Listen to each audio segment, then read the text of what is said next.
Hi, and welcome to Spotlight Podcast. I'm Evgenia, a founder of Spotlight How, an educational platform and agency dealing with diversity and inclusion, where we help our clients to make diversity and inclusion a part of their daily operations, business strategy, and also HR practices. If you're watching this video, then you're on our YouTube channel, Spotlight Community, so welcome. And join us if you want to stay updated on important issues of diversity and inclusion by meeting different experts, listening to recommendations, listening to good practices, and fresh news from the field. So, today we are going to speak about personal branding. It's in the modern world, you can really not go around this topic because it became a powerful tool as a part of business strategy for promoting your business and for promoting your products and services. If we think about Apple, for example, we think about Steve Jobs. If we think about Virgin, we think about Richard Branson. And of course, Jeff Bezos, it's Amazon. So, what is personal branding? Why it's important? How to create your personal brand with minimum resources? And also, what does it all have to do with diversity and inclusion? To find out, listen to this podcast together with expert in the field, Yelyzaveta Denyshchenko. Thank you for being with us. So, hello, Lisa, and very welcome to Spotlight Podcast.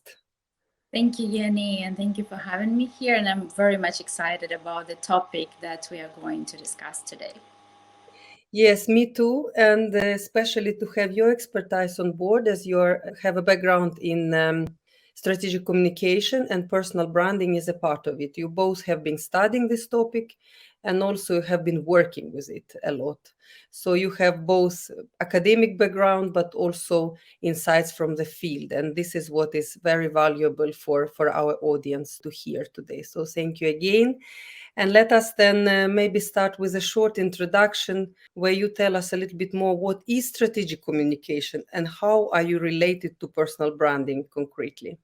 Personal branding is a part of strategic communication. Strategic communication is quite a wide field. So, in traditional understanding, one can think of strategic communication as of public relations, but it's broader than that, I would say.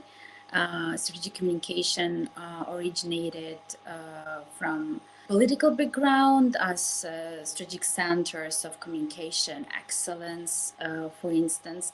But today, strategic communication is pretty much a big part of our everyday life, as we're all digitally connected. And despite the fact whether you are an organization or a small entity or a person who established a personal brand or entrepreneur, we are strategically communicated because today we aim to communicate strategically with a certain purpose to accomplish certain goals. So that's basically, in simple words, strategic communication is about. And as we're moving to personal branding, which is the art of strategically identifying and communicating oneself. So personal branding is indeed a part of a strategic communication field. Yes, definitely. And today we can see that personal branding is also a very powerful business tool because it's basically personal brands is what people know and what they care about when they are thinking about products and businesses. Like when we think of Amazon, we definitely think about Jeff Bezos, and this is how he promotes Amazon. And there are so many other different examples like Steve Jobs and Apple and all other examples. So what if you elevate to pitch to us what is brand and what is personal brand in this matter and why it's so powerful business tool nowadays? Yes, as I said earlier, personal brand is the art of strategically identifying oneself, communicating oneself, and positioning oneself as Yeah. well. So it is indeed a strong tool, and almost every one of us who are present, especially digitally in the digital environment today, we are using it.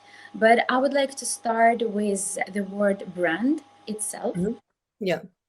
So brand, interestingly enough, to brand originates from Old Norse and it means to burn. So basically, to burn something into something. As 100 years ago, people burned their signatures into, runes and so on. So to burn something into something means to signify something, to signify ownership of something, and those we stand by its quality. So when we brand something, it means that we signify the ownership of it and we stand by its quality. That's what brand means originally. Mm. And if we think about a personal brand, when we can trace some first signs of its appearance, we can think there is actually an essay written in 1997 called that the brand called You. And in short, the essay says that the brand belongs to you, the audience belongs to you, and not to the organizations. Mm. And with the technological evolution and digital space and our presence there, to some extent, we are all engaged in personal branding and we are all marketers to some extent. Even though I believe if we don't know what it's called, we initially kind of observe and follow up others and mimic and try things out, and Mm. we end up building our own personal brands anyway. Yeah, but what strikes me, like when I think about personal branding, is that it's really much stronger than organizational branding. And before it was more like, I don't know, has it always been like this? For example, when we think of IKEA, then we think of IKEA's owner and founder, Kamprad. But anyway, people still know the brand IKEA very much all over the world. Has something changed that personal branding came a little bit later or the latest years, or it's always been like this, that it was Ingvar Kamprad from the very beginning and his personal brand was much heavier than IKEA's organizational brand forever? Or is it the latest that it's now like Amazon, Bezos, and all this? So how do you think of this historical development of the concept? Interestingly enough, IKEA it's its own brand, Mm. but whether it's IKEA or any other big company, whether there's a person behind it, a person can be an ambassador for its brand. So the difference between business brand and a personal brand, the core difference is that traditionally business brand, the brand of a company, organization, is specifically created for a business purpose. And that has nothing or might nothing to do with the person behind it. We always have an idea that it's a team. It's a big team of a big company that works for a brand or on a brand. But when we think of a personal brand, and there is a reason why there is a word personal, because a personal brand is situated around a person, around identity, and it encapsulates person's strengths, values, unique qualities, traits, and behavior. Mm.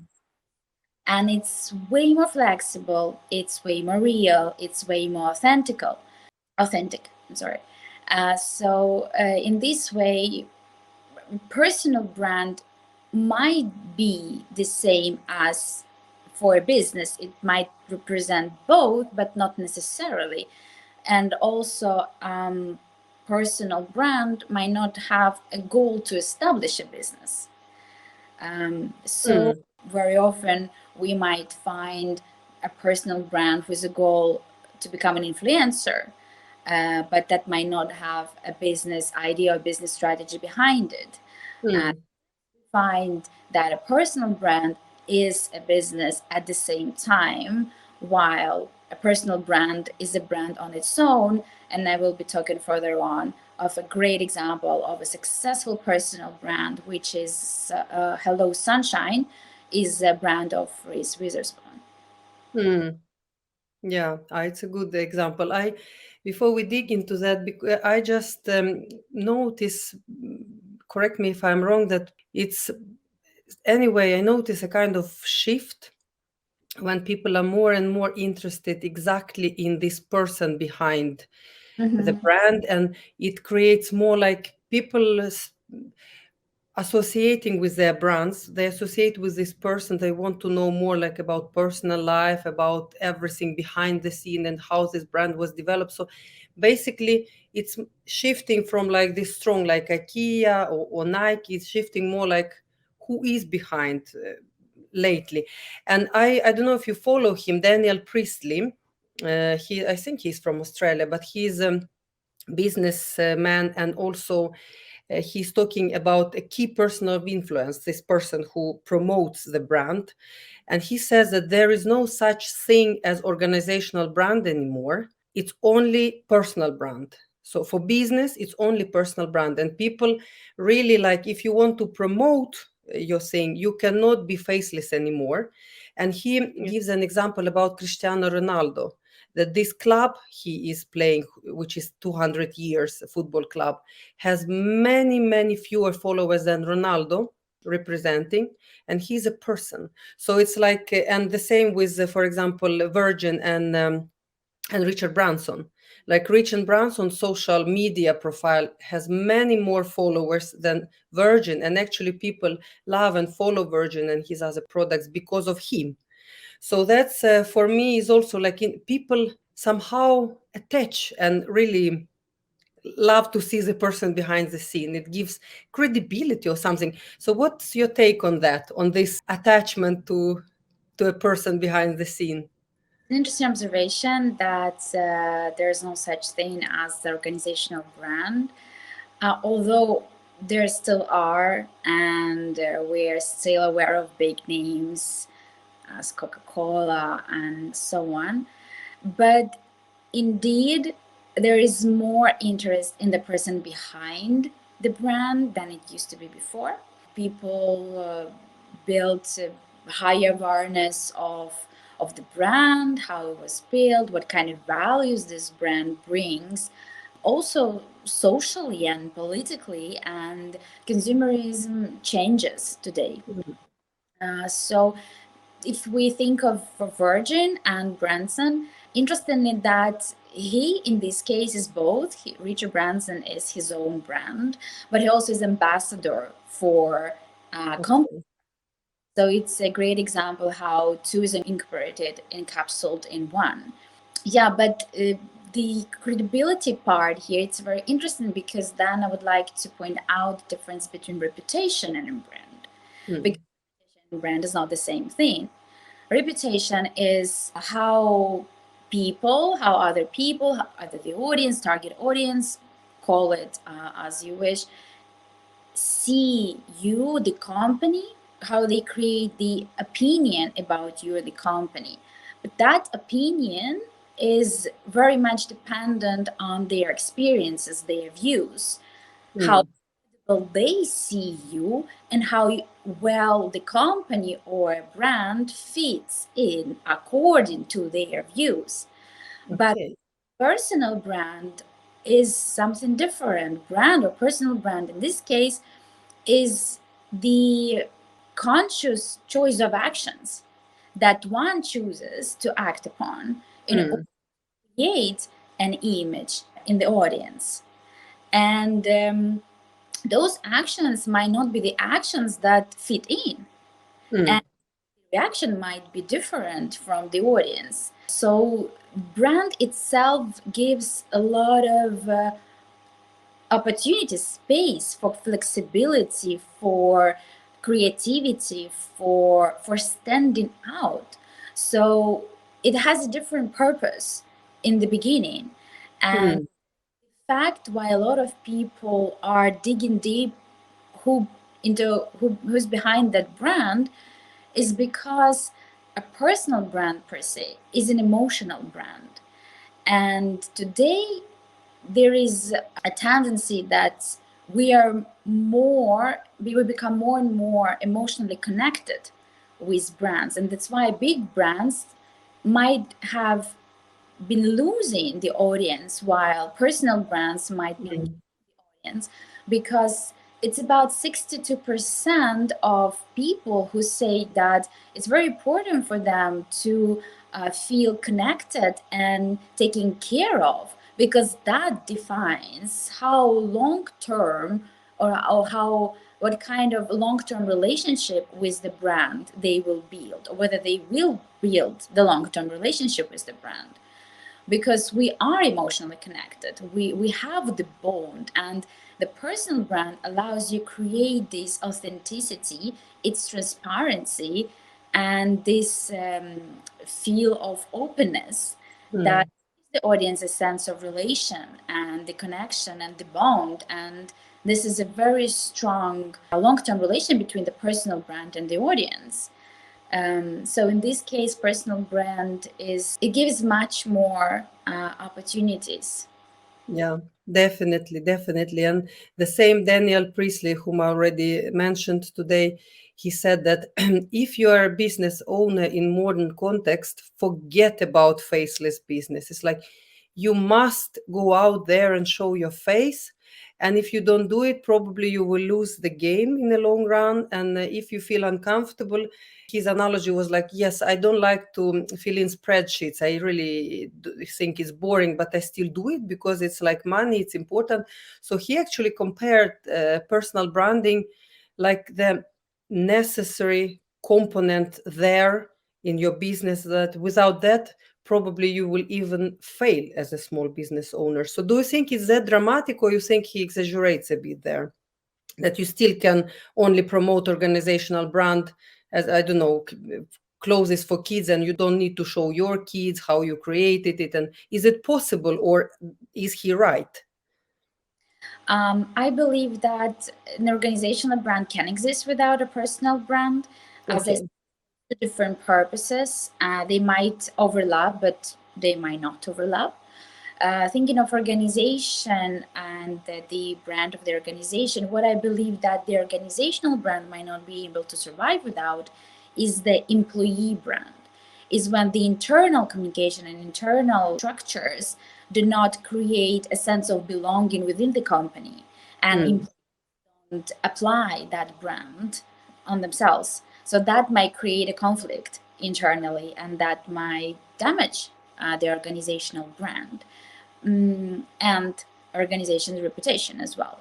But if thinking of a personal brand, I, at least for now, we have successful examples of organizations that famous brands without having a personification behind mm. them. And then we have very successful personal brands as well that do not have a business behind them. So yeah, it's interesting. Both are Oh. exist, I think. So it's not that dramatic. It's actually possible to have faceless, can say, brands anyway. So it was, for me, just was interesting to hear your opinion, because we have this huge, like Essity and all other huge organizations. Maybe it's a group of organizations, so it's not necessarily they have a face, but you really know them, and you know them also for diversity and inclusion work, because organization successfully promotes this as a part of their branding strategy. So okay, I think it's crystal clear for me what is personal brand, and also for our audience, and also what's different between personal and organizational branding. So let's dig into the, we can say, practical part of today's discussion, that we can now deconstruct personal branding into components. What are they? I would like to ask you, what do you think they are? I'm here to hear your expert opinion. I really don't know. I'm really new to the field of personal branding. And in when Spotlight was created, it was really new to me how my team said, really, no, we need to have this key person of influence who will represent, and key personal branding is everything. And I was like, okay, shall I, is it really necessary? So I really very new to this. I'm doing it, but it's obviously thin ice for me. So that's why I will not dare to answer. Okay, but what are the components? There are standard components that one might think about when one thinks of a brand. So it's a name, it's a logo, or it's an image that represents that brand. But I will emphasize the most important components that I think a personal brand should integrate, and are archetypes. Okay. Those are ethos, those are mission, vision, values that can be more common to hear to the audience than ethos. For example, it is story or narrative that brand represents. It's the audience, obviously, because without the audience there is no relationship. And what is important is the promise, brand's promise or brand's reward. Both can are common to hear. So when one thinks of a personal brand, I would suggest starting with an archetype. Uh, Mm. Carl Jung defined about 12, if I'm not mistaken, psychological archetypes. So, what are those? An archetype is a psychological description, a description of a personality, mental image that Mm. we have when we think of certain personality. Great examples can be an innocent archetype, for example, and a good example of that is dove, which is associated with safety. So when we think of the brand, we have some associations, mental images that appear in our head, and the brand is built around it. When we think of another archetype, which is explorer, for example, very common, we can hear the North Face or Starbucks. Those are explorer brands, and they associated pretty much with freedom. When Starbucks established itself, they were positioning themselves as young and exploring and interested in world, and yeah, exploring different kinds of coffee, beans, and so on. So that's the energy. And it's very important to define an archetype, because that gives you a mental image, that gives you an understanding of values that you need to define as well in order to position yourself. As well as it might help you to define your traits and personal qualities as well, and how to behave according and or in alignment with your personal brand. So Yeah. is crucial here.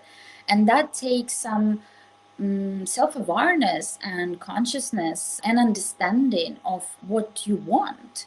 Because personal brand is the visibility of what you want to do, Mm. what you care about. So that's very important. And when you have an understanding or awareness of that, it's great, because then it's easier for you to position it so other can understand as well. And Yes. in addition to that, one practical exercise that one can do is also to define brand edges. For example, one can define 5 or 10 adjectives, and try to find for each of them a stronger meaning or less stronger meaning. So then you can feel whether your edges are the right picked edges, or maybe you want something stronger. For example, if I want to find my brand as happy, I might find the stronger meaning to happy cheerful, and less strong, for example, ambivalent. And then I feel like, is happy the right pick for me, or I want my brand to be happier, so cheerful? That is a good exercise to move further to the narrative, to creating a story, Mm. and meaningful story, because you have a personal stand for what you portray to your audience. Yes, and let me. It's a lot of information in 5 minutes.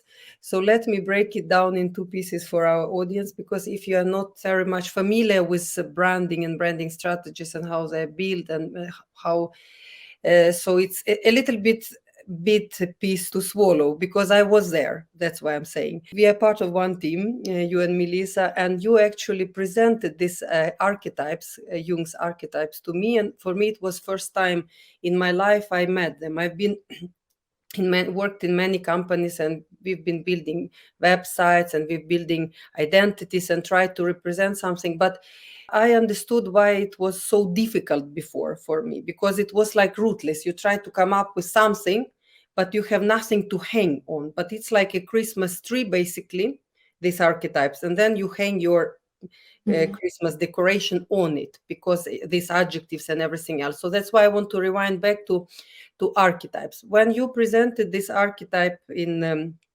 our team, then it's really like you read them and you try to place, it's very good exercise, you try to place which archetype am I, and what does this company, what does this organization represent? Like what do I want it to represent to the world? So it's like, what's internal value, really, what does it include, and how do I want to show it? So it was extremely valuable, and I advise to our audience to actually Google those 12 archetypes, right?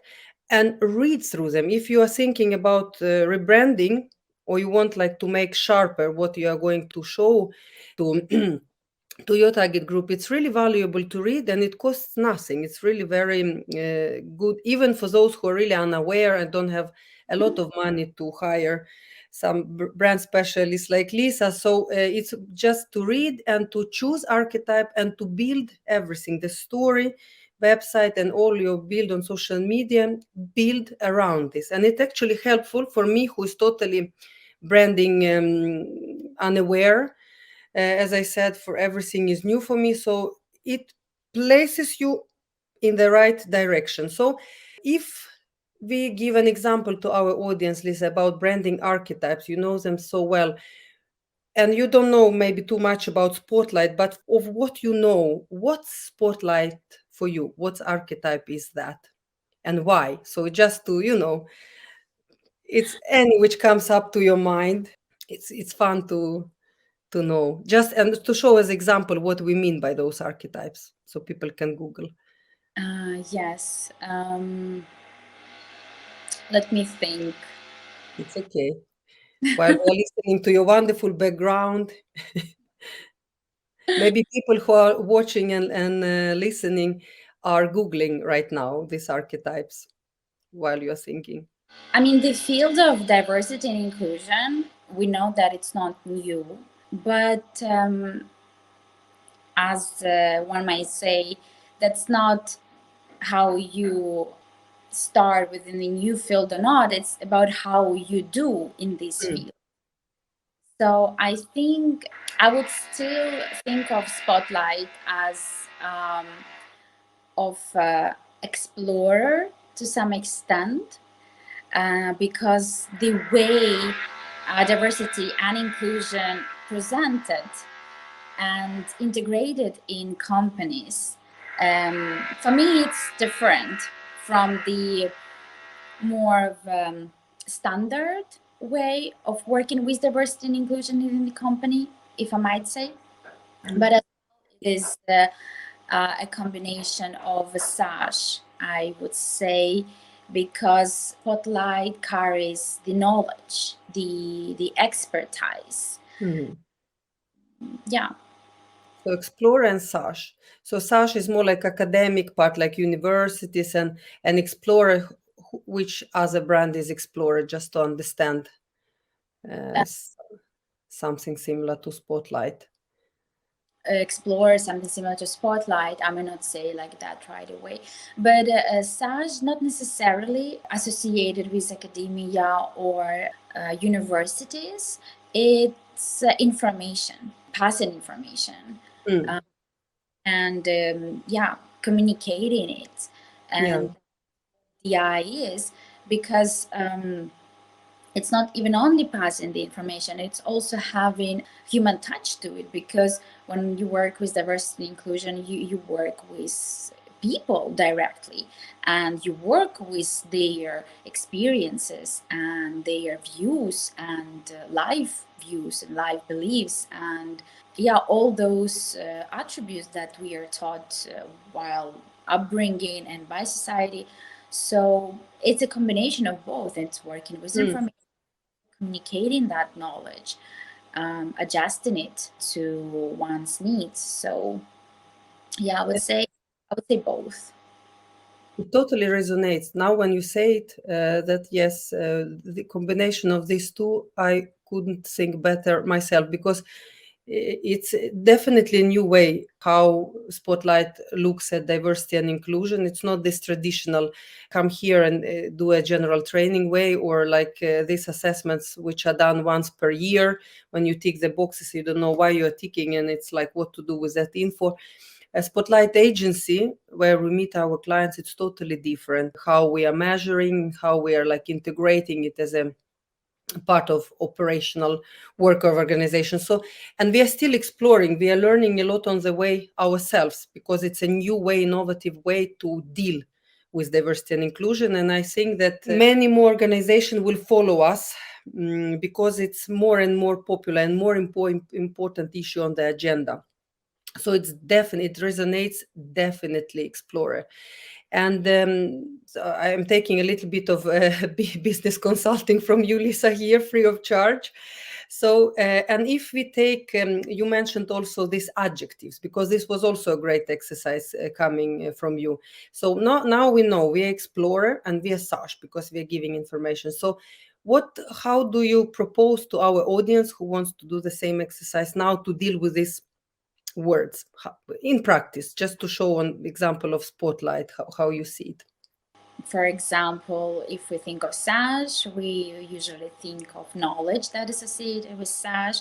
So if we about to pick adjectives, of course, there are many different combinations that one can pick even for one archetype, because it's still a personal positioning and the feeling that you have.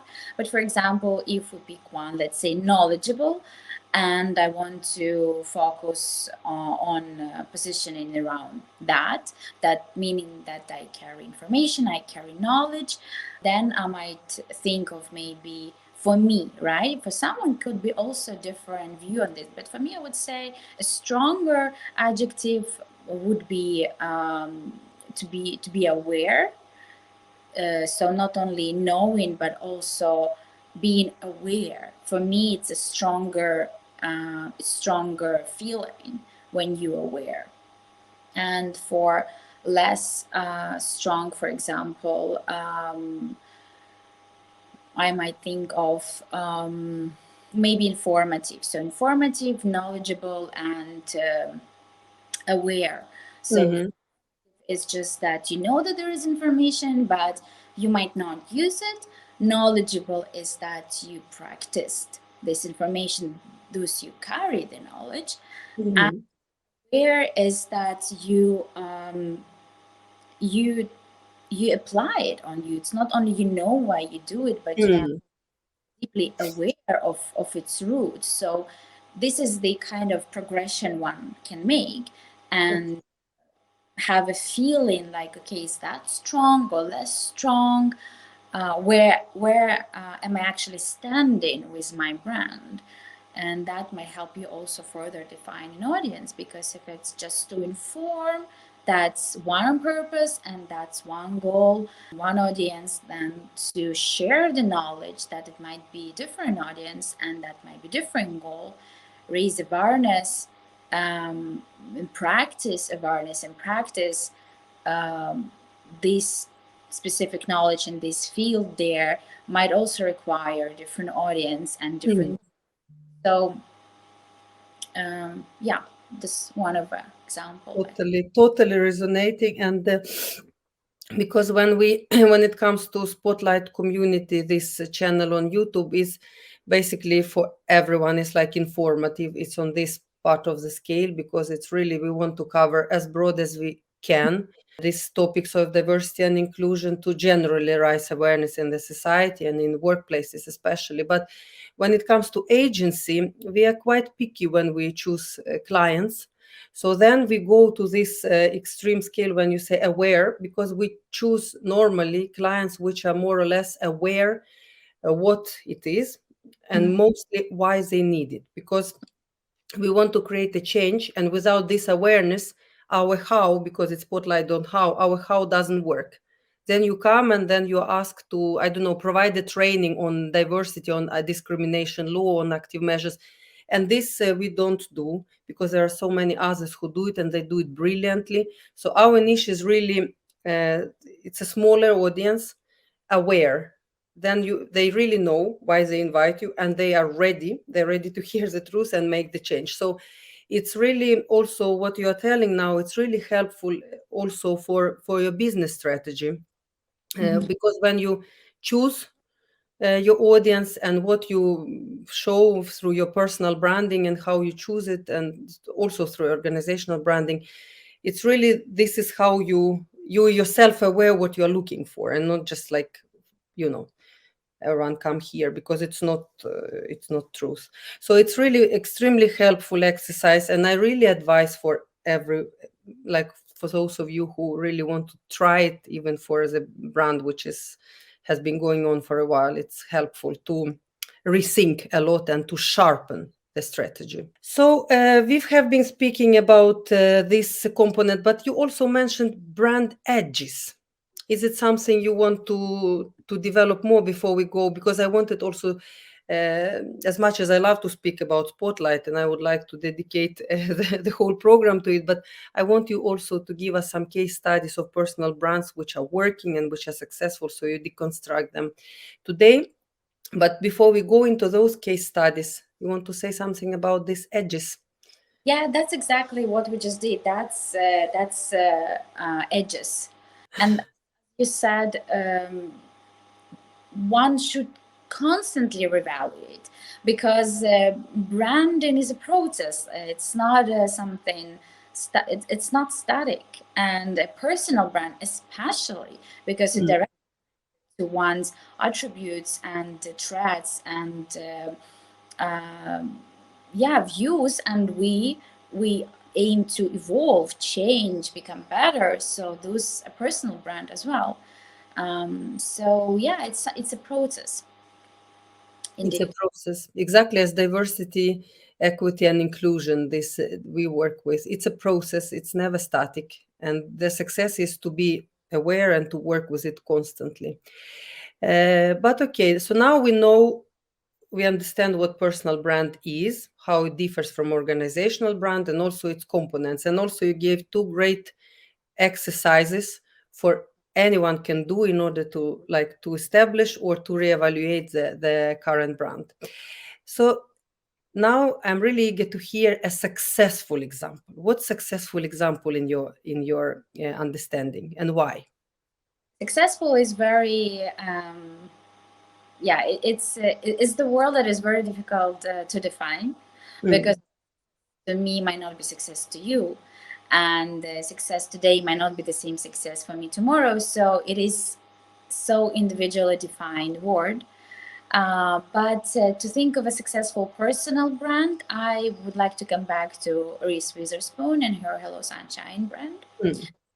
So Reese Witherspoon herself, she is her name is a personal brand, but at the same time, she is an ambassador for her company's brand, which is Hello Sunshine, and those they're both interconnected. So just to briefly say about Hello Sunshine. Hello Sunshine is a platform created for women and by women. So the objective of a brand is to create a space to shape culture, to provide visibility. So it is female created, female driven, and it is about storytelling. So the idea is to create a cross-platform content that is validated by other women. So in this case, it creates a sense of relation and belonging and the emotional bond that the audience has while being a part of Hello Sunshine brand and Reese Witherspoon herself. And what I mentioned before, the promise or reward, which is crucial for a personal brand, meaning what the audience will get if audience chooses your brand. And in this case, the promise is the sense of empowerment, the sense of support, the feeling of belonging, and that promise the brand fulfills every time the audience is presented on the platform, for example. But her brand, personal brand, is bigger than Hello Sunshine. It also includes a book club, which Reese Witherspoon shares actively through social media, her personal channels, and also different streaming platforms that create, where she by producing series, audience has access to them, and everything, platform, club, and series, they are aligned. And that's also very important for personal brand, that everything you have, your products, are aligned with your values, with your personal brand, because those series then they raise social political issues. And her brand, being a feminist brand, is also aligned with that. The key here is that it's not, even though it's a media company, it's not a media company in the traditional understanding, because the goal is to have a loyal audience, not going after big brands, big names, or the amount. So if we think about adjectives for Hello Sunshine and her personal brand, so it is very family oriented, it is trustworthy, it's transparent, it's also humble to a certain extent, and it's equal, because what she portrays resonates with you, me, because she portrays her personal events, her family, friends, something that everyone might experience, and that creates a sense of relation, and that bond is created. Of course, by being a celebrity while establishing a brand, that helped a lot. That's the way of transition one can think about, and that's why she herself is ambassador for Hello Sunshine. But it's a great example of creating this authenticity that as a personal brand is about, because personal brand, authentic personal brand, it fosters trust, and it leads for a person to be more open. It certainly empowers you to become every time more authentic.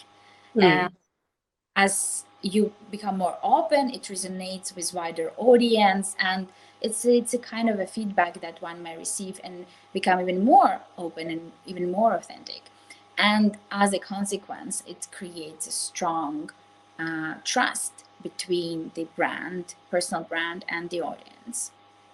Yeah, and trust can be converted in both taking on board the team of your dream, because they, of course, people are searching to companies where they share value with, and it's a lot of research, especially the younger generation.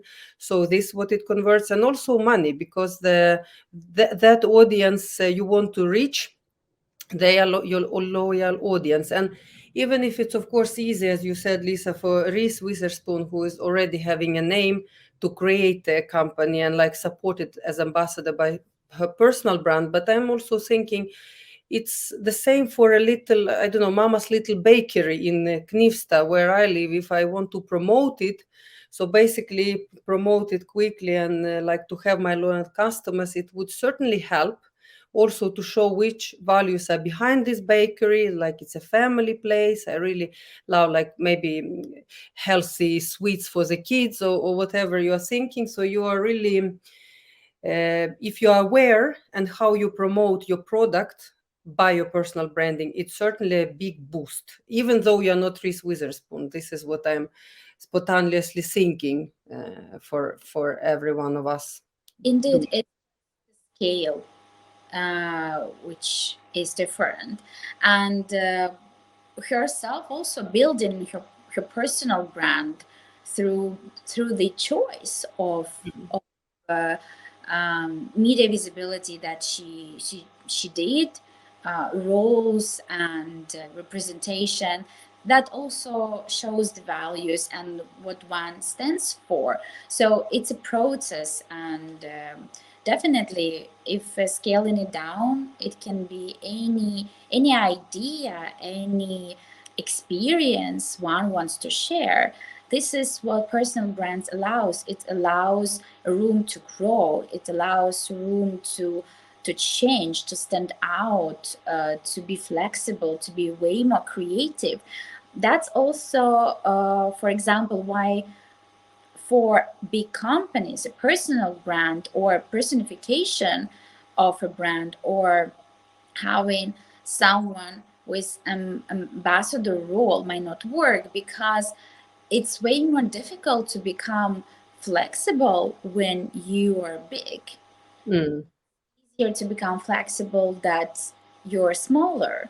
So personal brand is not a universal thing as well, because as we might resonate with bigger audiences, but what we do might not resonate with everyone. And that's the difference between the company brand and personal brand, because you don't need to fit in, because you have a value on what you believe is credible and not. absolutely. Absolutely. And I'm thinking personal brand, maybe it's, if you're, for example, a startup, maybe it's all the capital you have to build exactly to show strongly what you stand for.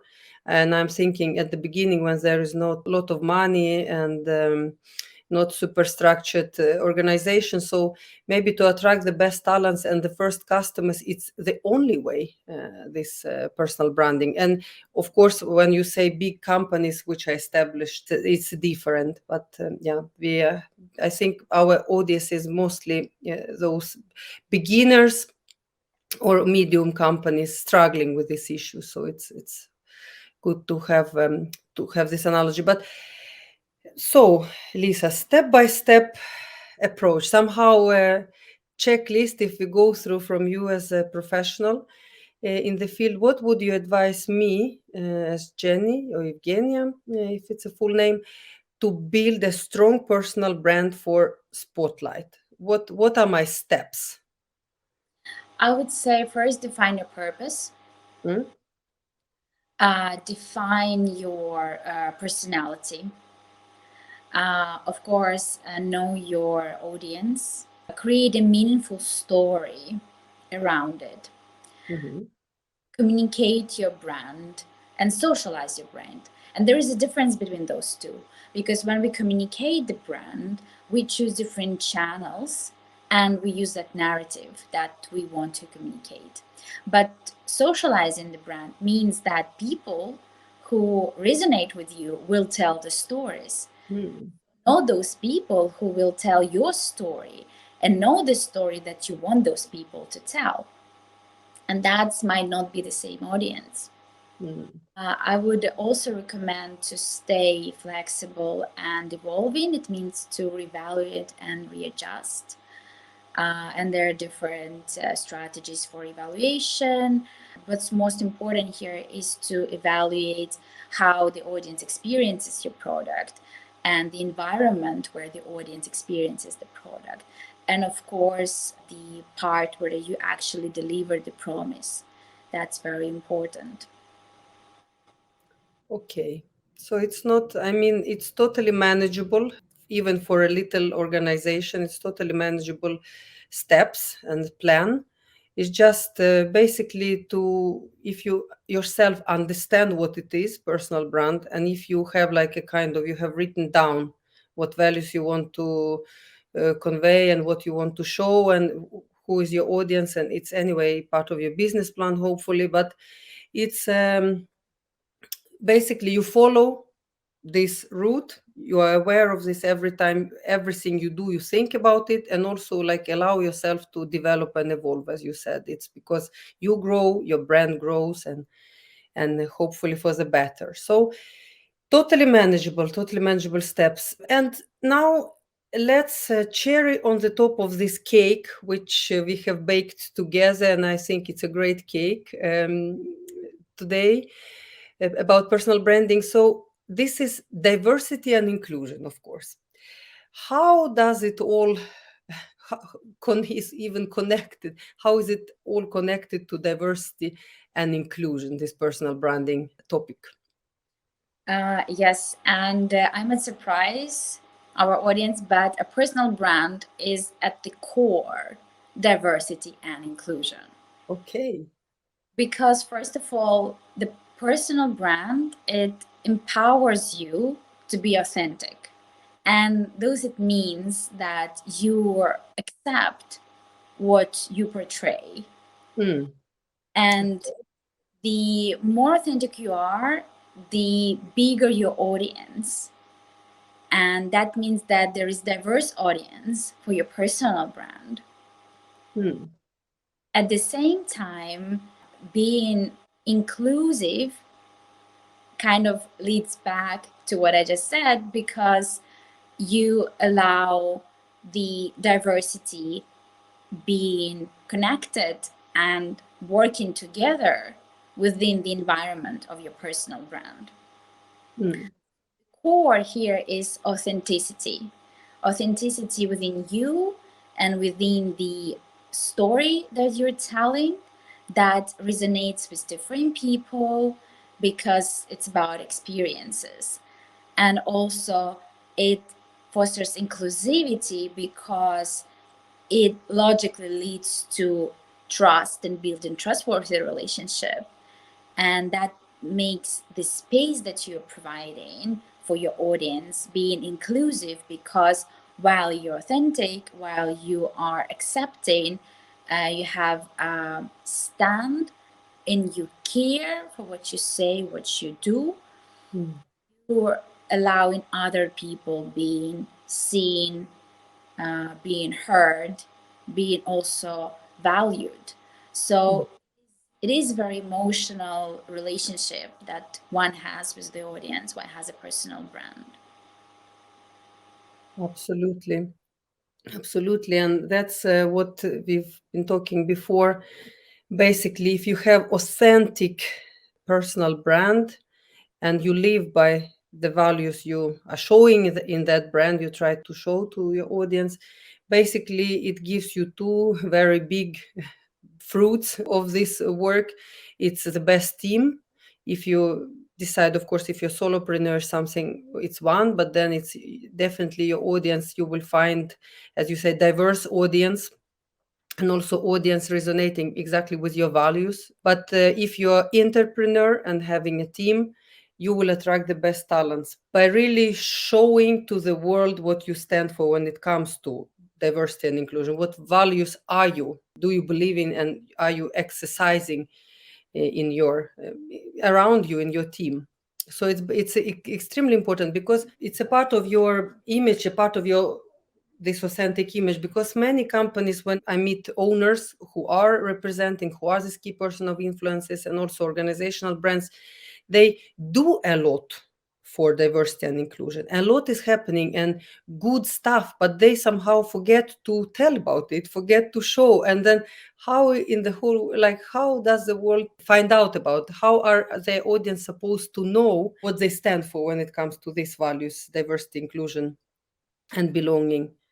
So it's extremely important not forget to tell the story, a part of your business, like it's mama's little bakery, but really to tell how we work and what we stand for. Like, it's a storytelling. Tell to the world, to your customers, and to your potential co-workers, colleagues, what you stand for in this. This is my little flag here, because, like, yeah, people doing things in secret and forget to tell about it. This is happening too often.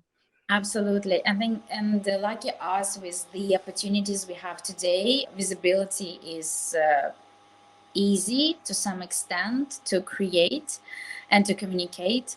And it's important. But also, what is important is that if a personal brand is not authentic, the audience will feel it, and there won't be a trustworthy relationship. Mm.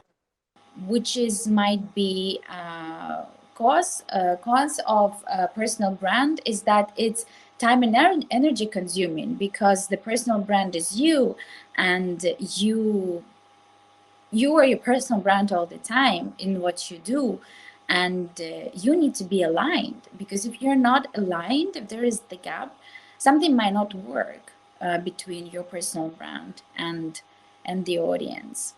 Mm, absolutely. So authenticity, authenticity, and again authenticity, exclamation mark. Or It's a core. Yeah, definitely. And it's not that difficult because it's only one of you in this world, it's you. It's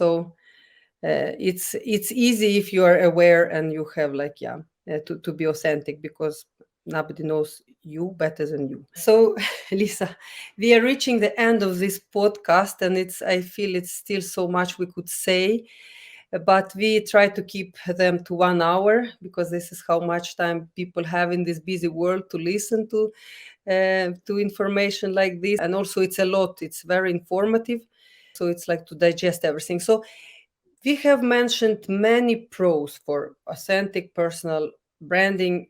We shouldn't repeat that. I think it's crystal clear. But what are there any cons? Is it like, does it, can it damage you if you are like this personal branding, if you don't do it correctly? so, yeah, of the cons, if to sum up, of the only cons that I can think about is that it's time and energy consuming, Okay.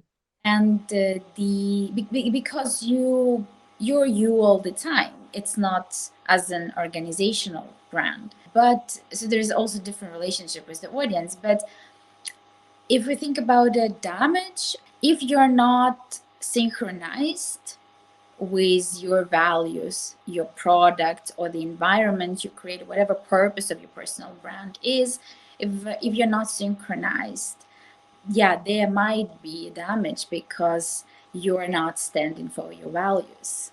Mm, I can think of this as the only core issue that might affect a personal brand, because as I said, it's not exactly with the reputation, because reputation is different.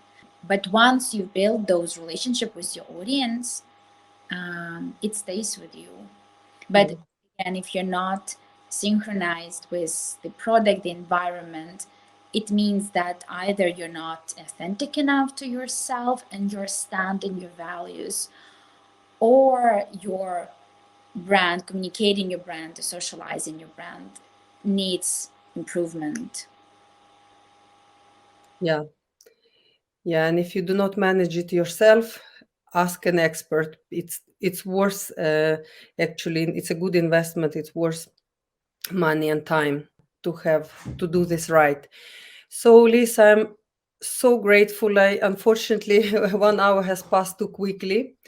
We have covered the most essential topics, and I think we have a clear understanding what the personal brand is, why it's important in general for your business, for your promotion of your product, but also why it's important for diversity and inclusion issues. So thank you for deconstructing these concepts today for us, and explaining and giving these great examples. It's been super, super valuable for me, and I'm sure for our audience as well. I hope it was, and I'm super thankful for having me here and giving me space to share my experience, knowledge, and expertise on personal branding. Thank you, Lisa. Thank you. And our audience, please, if you are listening or watching this podcast and you like it, it would be great if you could mark it by liking or by commenting. If you have any questions or doubts, I will read them, and I will ask Lisa if you have some follow up questions, and I can answer in your comments directly to you. It's super valuable that you show your engagement on YouTube for us. Then we can see, like, we can have feedback from you, what's interesting and what you not want to know more. Maybe there are some follow-up questions you have to Lisa, and we invite her again about personal branding.